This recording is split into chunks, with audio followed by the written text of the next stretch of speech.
Ito pa isa. Kain ba kayo ng ulo? Ang sarap. Sana po ay medyo mura-mura ng kaunti ang tilapia sa mga sandaling ito dahil ito po ang isdang gagamitin natin, ipiprito natin. Kung mas mura po ang bangos, daing na bangos po ang piliin nyo, ang ihalili nyo. Hindi naman po importante kung yung isda. Kahit nga po yung mackerel sa lata, yung Hokkaido, kung tutuusin pwede na rin po. Samahan lang natin ng ilang pirasong okra yan ayos na. Basta wag lang pong maging maselan sa ulam siguradong solve na pananghalian nyo, pati hapunan, hagip na rin. Tayo ng kalahating sibuyas lang po ito Basta bawang sibuyas. Lagyan natin ng kamatis. Lagyan ko na po ng bagoong. Maalat siyempre bagoong, di ba? Kayo na po bahalang magtimpla. Yun isang kutsara lamang. Halo po ng konti. Napapaya na lang, ilagay natin.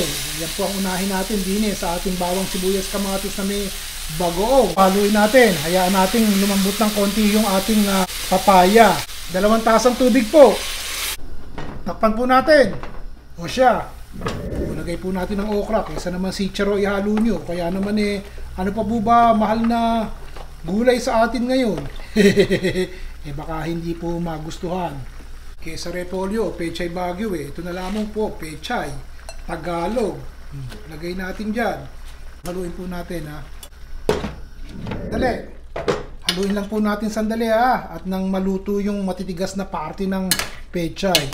Lalakas ko nga sandali yung apoy. Naku, nalimutan kong tikman. Sige, nagdali nga.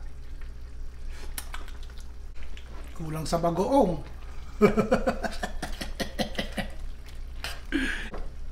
Takpan po natin. O siya.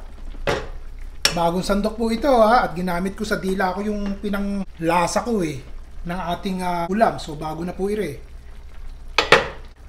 na po natin tong ating isda. O yun.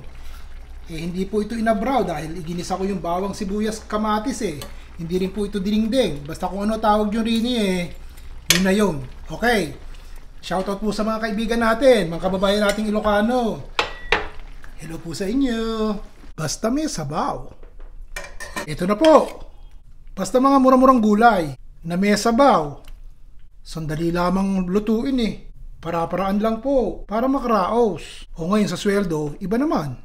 Yung medyo magarbaw.